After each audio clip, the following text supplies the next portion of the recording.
Morning, everyone. Nice to see everybody here. I'd like to give you just sort of an overview of the workshop and how things are going to go over the next couple of days to kind of give you an orientation. And to do that, I'm going to tell you a little story because I like telling stories. Some of you may remember way back in the beginning, 2004 or so, Jim's got IBTA in my brain now. The OpenFabrics Alliance was formed for the purpose of really incubating this nation technology called InfiniBand architecture. And to do that, there was really no sense of a common, open source stack available to support this emerging architecture, and the industry was at risk of fracturing. So to solve that problem, this thing called OFA was invented, the OpenFabrics Enterprise Distribution. This is back again in 2004. And the way that worked was that people would come out with new hardware, complete with new drivers, and that would get pushed into an OFA-provided repository, and it would eventually get tested and be released as this distribution called OFED, and then that would result in code being pushed upstream, where it could be pulled downstream to the distros, and that was kind of the flow that we had going for quite a number of years.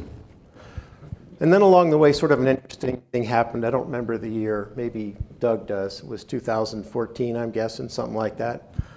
When we sort of turned things on their head, I was looking for an icon of a little canoeist rowing up the river one way and then rowing down the river the other way. But we sort of changed things around. Where now, instead of code going to an OFA repo, that code was going straight upstream. And then we were pulling from upstream to create the OFA distribution and also to create the various commercial distributions that were available. There was a big discussion about this that went on at the workshop that year. Again, I don't remember what year it was. A lot of pros and cons going back and forth, but I don't think a lot of people really understood what the significance of that apparently innocuous change would be. The objective was really just to improve the release cycle to make things go faster. So you didn't have to wait for stuff to go from code to the OFA repo to the OFED distribution to upstream to the distros. You could go straight from code to upstream to the distros, just like that, in very short order. So it was a good change. It was a desirable change. It was something that we felt we needed to do.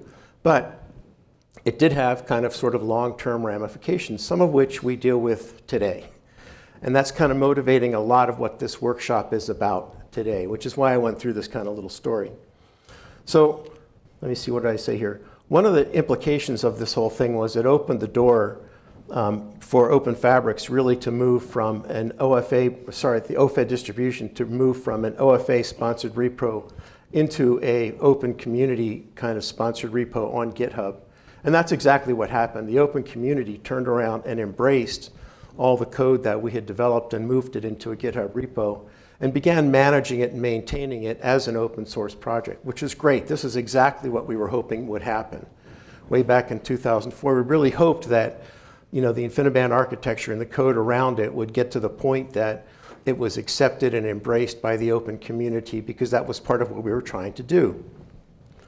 So the result there was that the open community did adopt what is now known as the RDMA subsystem, began maintaining it.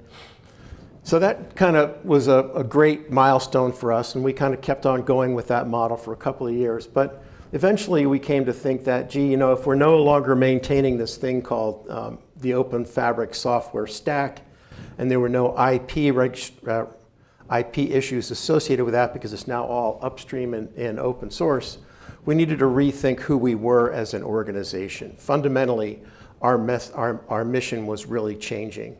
And that was really what was driving us last year, and we started asking, or maybe the year before, started asking pointed questions about who should the OFA be going forward, given this sort of sea change in the support of what you might think of as verbs or the RDMA subsystem.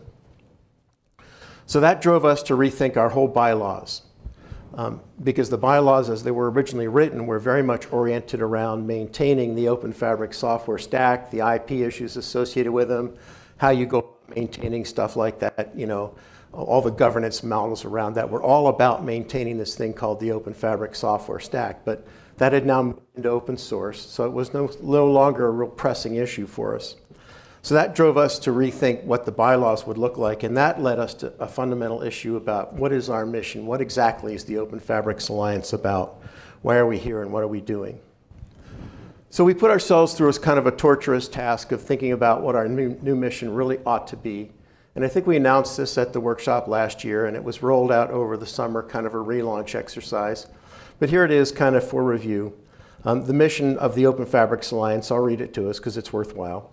The mission of the OpenFabrics Alliance is to accelerate the development and adoption of advanced fabrics for the benefit of the advanced networks ecosystem. So it's a much broader mission than we used to have before. It does not replace the existing mission of supporting and maintaining and developing the verb's infrastructure. It really is an expansion of that beyond just that. And it's a broader mission. It includes things like driving adoption. It includes things like validation and testing, training, all those sorts of things. So with that new mission in mind, our Crackerjack marketing team, led by Divya, sort of boiled that down into what I think of as kind of the 5 pillars of what's driving the OpenFabrics Alliance these days. So let me talk about those for just a minute. And by the way, this does lead shortly to why the workshop is structured the way it is this year.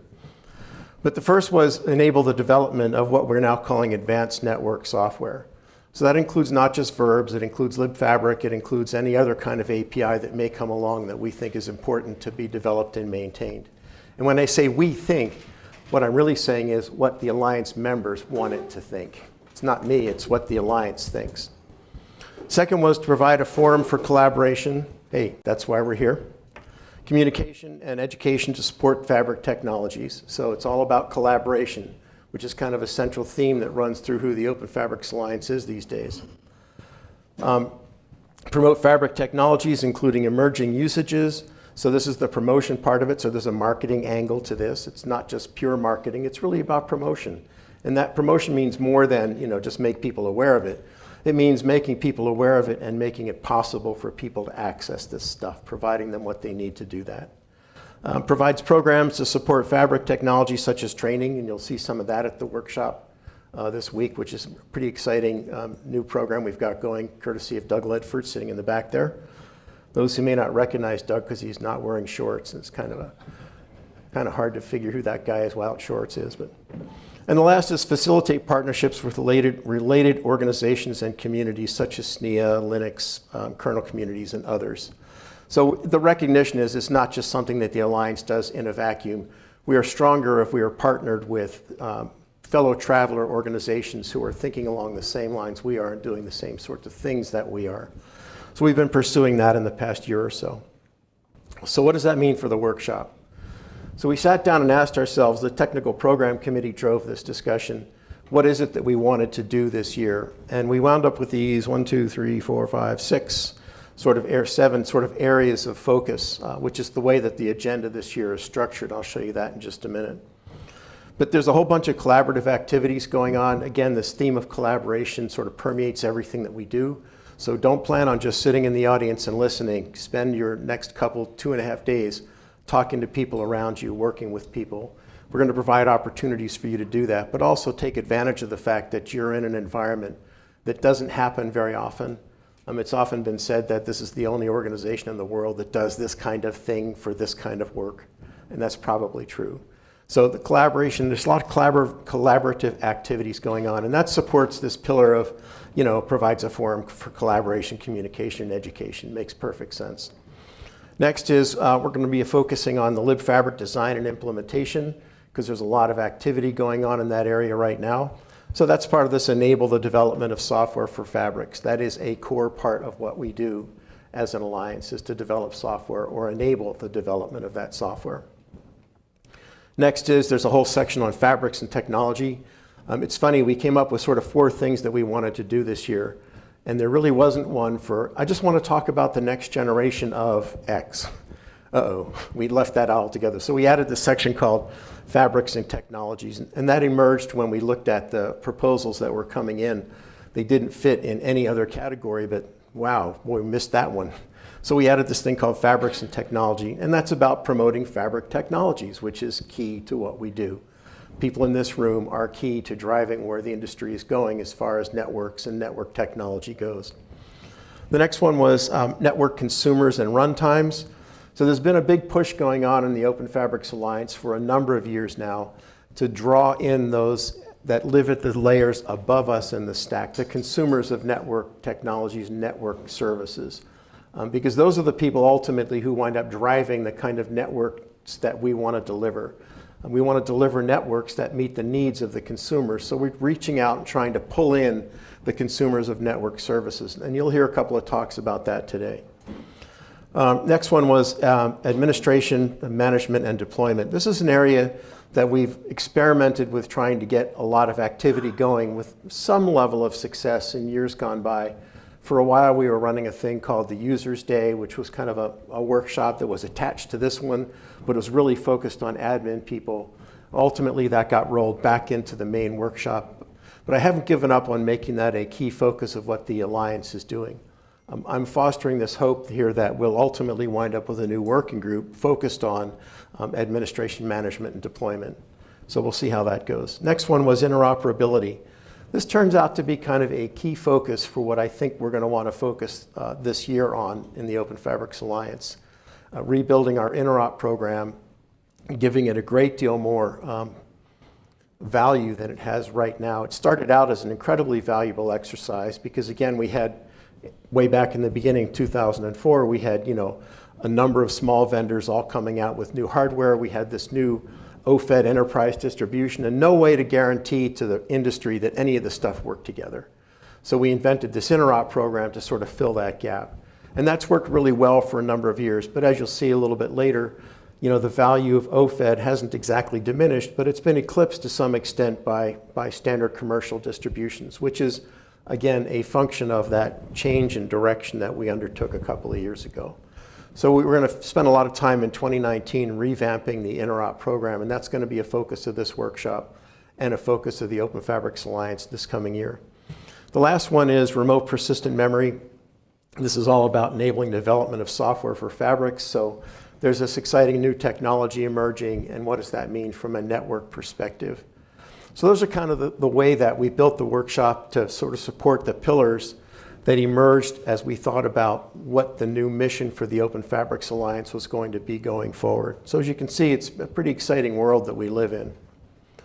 So collaboration, it's really in our mission. It's right in our mission statement. I've harped on it already, but I'll harp on it just a little bit more.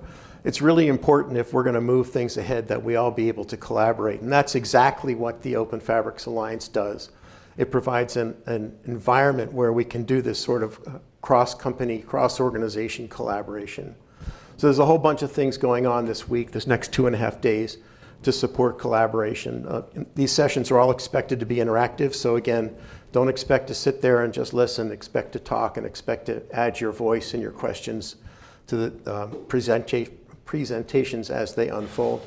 There's lightning talks, which are an opportunity for people to stand up and embarrass themselves in very short order. There's no vetting to these talks whatsoever. It's just your opportunity to stand up and speak your mind. So if you got something you'd like to say, provided it has something to do with networks, let's keep it related to that anyway, then by all means sign up for a lightning talk. They're 5 minutes and you can pretty much do what you like with that. There's a Meet the Experts session coming on. Again, we got people in this room. We're all experts in this area, by the way. Don't think that because you're not, hosting a Meet the Experts table, you're not an expert. You are the experts.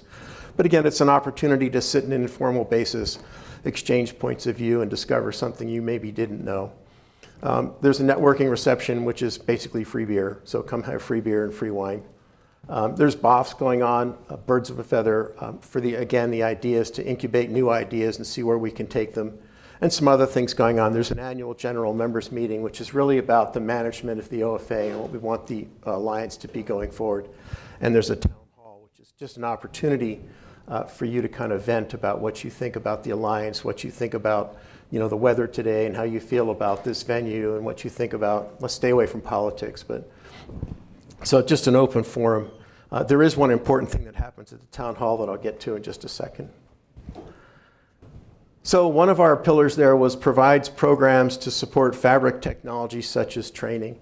I'm really excited about this. I'm amazingly excited about this. Doug Ledford stood up, 6 months ago and said, we should give people a way to get involved in developing open fabric software, developing RDMA subsystems in a way that they can get their hands dirty without having to invest in zillions of dollars to buy a mainframe computer from Cray or somebody.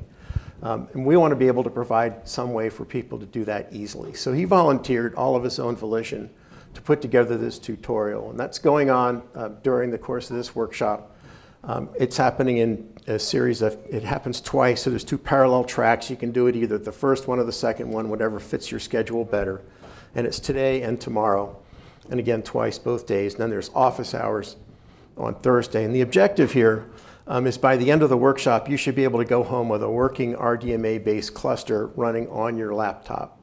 This is something that a guy I've worked with for years named Bob Pearson was kind of famous for doing. He was walking around with his laptop and he said, I got my whole cluster right here. And it was running at the time. That was the development, by the way, of Soft Rocky. Was developed to specifically support Bob's laptop because he wanted to be able to run Rocky using Ethernet on his laptop. So he's got this little cluster he's running around with. So Doug has put that together for us, and they're going to take us through how you do that. I think this is going to be a tremendously valuable tool for people, and it's very much in line with our training mission. So preemptively, giant plaudits to Doug for doing that, and I assume it'll work out as beautifully as I think it actually will.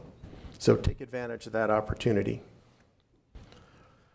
Key themes for 2019. What are we going to be doing in the OFA in 2019? And again, this reflects a little bit of the way that the workshop is organized, but there are really several things that we're trying to focus on and tackle this year and really, up our game significantly in 2019. I've already mentioned interoperability.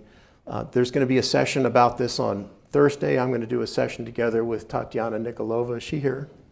There she is. I've never met her face to face. Nice to meet you. But we spent quite a bit of time on the phone talking about this. What are we going to do to, improve the return on investment, if you will, from the interop program? We also have this emerging distro testing program, and we think there's an opportunity to drive those 2 programs together in such a way as to produce a tremendous amount of synergy and deliver greater value to both the clients of the program, the Linux Open community, and the industry as a whole. So we'll take a look at that on Thursday. Next is remote persistent memory. We think that this is an emerging technology of pretty great interest. We're a bit ahead of the curve because the technology, or should I say that the technology is still a little behind the curve. We're still waiting for persistent memory devices to appear en masse and to really take over the world. But we think that that will happen in the not too distant future, and we need to be ready for it when it does. Hence, there's an effort underway to think about what APIs might look like in order to drive the development of remote persistent memory. System administration, I've already mentioned that. We think that this has been a yawning hole in the OpenFabrics Alliance for a while, that it really needs a dedicated focus, and I'm hoping that we can call on Jesse Martinez to pull us out of that hole there and pull this together and get us a real focus to pull in the people who are involved in how do I administer fabrics, how do I deploy fabrics, how do I manage fabrics. There's a real interest group there that would benefit from that. And the last was this ongoing question that we've had ever since the open community adopted OpenFabrics software and moved it to GitHub. There's been a real strong interest and emphasis on the part of the OpenFabrics Alliance in ensuring that we maintain our relationship with the open community. This stuff did come from OFA in the first place, and because it's moved into open source, which again we think is a great move, we still want to be part of that, and we still want to continue to drive it forward. So we continue to work on ways to improve our relationships with the open community, and I think we're making really great progress there. So with all that in mind, here's the agenda. Is it readable? Yeah, kind of. I took all the little numbers away and just sort of put it in sort of broad terms so you could see what it looks like. But we're going to start off with, geez, I can't even read it myself. There we go. The first part of the morning will be about network consumers and runtimes, and I've already talked about our desire to pull in the consumer community. And consumer doesn't mean people who buy things from Amazon. Consumer means software that consumes network services, to be clear about that. Although Amazon's great, don't get me wrong. Next was network administration, management, and deployment. And again, we talked about that. So there'll be a number of sessions related to administration going forward. Then we're going to continue. Oh, there's a town hall coming up. I'll talk about that in just a second. We're going to continue tomorrow with fabrics and technology, which I hate to call it a grab bag because that's not really what it is. but they were, really pithy, important, and heavy, meaty sort of technology issues that didn't really fit specifically into any one of the other 4 categories we were working with. I think this is going to turn out to be kind of the heart of the workshop, is going to be that section there. Next was LibFabric design and implementation. I've talked about that. Sean is here. We'll be talking in a great deal of detail about people's experiences with LibFabric, what's coming up next with LibFabric, where it's going, what do we want to make out of it, and so on. We're going to continue on with a section on remote persistent memory. I just harped on about that a minute ago. And then that moves us into Thursday morning. There will be a couple of face-to-face working group meetings for those who are here and can participate. At least in the case of OFA that I co-chair together with Sean, there's no set agenda for this one. It's really, what do we think we want to do with LibFabric going forward? It's more a brainstorming session than anything else. And since we have the marketing gurus in the house, they thought that it would make a lot of sense to get together and communicate face-to-face. Then there's a few more sessions coming up. There's one on interoperability that Tatiana and I will be doing. And then there's a couple of BOFs to follow that. So that's kind of the layout of the workshop the next 2.5 days. Town halls, what's this all about? Really, there's a couple of things. It's really what's on your mind. This started a couple of years ago, the idea of a town hall. Someone said, we need a gripe session. So we thought, that's great, we really do, but it didn't really look good if you put gripe session on the agenda. So to keep it sort of more constructive and proactive, we called it a town hall. And we used the first town hall to help guide us in our thinking about what the new mission and the new bylaws for the OpenFabrics Alliance would look like. And it was tremendously interactive, tremendous amount of feedback and conversation went on. And that went a long way towards guiding, what the OpenFabrics is evolving into as you see it today. And we want to kind of reproduce that if possible. So feel free to come with your gripes, with your comments, your suggestions, you guys are doing this wrong, you should be doing that instead, or you guys are doing this great. It's always okay to say you're doing something well, that's fine too. But the most important thing that goes on there is nomination of at-large directors. I said a minute ago that we wanted to be sure that we increased our outreach to the open community.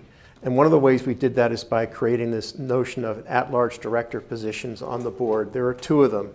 They're non-voting positions, but they're tremendously important to the OpenFabrics Alliance because they provide a lot of insight to us as to what the community sees and how we're perceived and what kind of things we should or shouldn't be doing. It's a way of keeping us from becoming too insular. So nominations for that will happen this afternoon at the town hall, and they will continue until the general members meeting tomorrow. All right, Wednesday, a couple things going on. Again, this is all more OFA business than anything else, but just so you're aware, there is the annual general members meeting tomorrow morning. It takes place at 8 o'clock to 9 o'clock. We'll give you an update on where we stand with rewriting our bylaws, a little bit of a quick look at what the year in review looked like, kind of status where we are today. And then there's this question about at-large directors we'll be talking about again tomorrow. So by all means, feel free to participate, member or not, please come, hear what we have to say. And then there's the Meet the Experts session that goes on tomorrow evening. It says 5 to 7, but that's a little bit misleading because there's the Meet the Experts followed by the networking reception, free beer, free wine. And those 2 kind of merge together. We kind of blend them together. That takes place in Under the Oaks, just on the first floor here. All right, a couple of quick thank yous before I got to get off the stage here. The Hero Squad. If you guys wouldn't mind standing up, I'd really appreciate it. This is the crew that pulls together the technical program every year, at least this year, for the workshop. It's a technical program committee. Jim Ryan served as its chair this year, for which we owe him a giant debt of thanks. Stand up, don't go away. Michael Aguilar, stand up. Ariel, where are you? I don't believe we've ever met face to face. Nice to meet you. Harold? Harold is serving as an at-large director this year, and with any luck, we'll rope him into serving again next year. Dennis D'Alessandro, where are you, Dennis? Is he here? I haven't seen him yet. No. Arlen Davis, is he here? I haven't seen him either. Couldn't make it, huh? Okay. Damn. Jens, where are you? He's there. Divya. Divya is the marketing rep on the TPC. Christoph, Doug Ledford, Jesse, Ed Mascarinas, where are you? You here? I didn't see him here either. Howard Pritchard, and Tom Talpe, who I think is going to show up a little later today. Anyway, let's give these people a round of applause. It takes a tremendous amount of work to pull something, even a small, condensed, focused workshop like this takes a tremendous amount of work, and it's dedication of these people that pulled it off. If it weren't for them, it wouldn't have happened. And I frankly am so gratified by the results. I think you'll see that the agenda this year is very strong. It's probably one of the strongest ones I've seen in the past, 5 or 8 years. The other part of the hero squad is the marketing group and the logistics team. Divya is our marketing chair. I'd ask the rest of them to stand up, but I think they're probably in the registration room doing registration work. But Joe Bellick, Allison Barry, Carly McCann, and Ken Strandberg, who is our OFA system administrator, kind of work together to pull off the logistics. So if you like the room and you like the food and you like the flow and you like all the things about the mechanics of it, by all means, buy Divya a beer.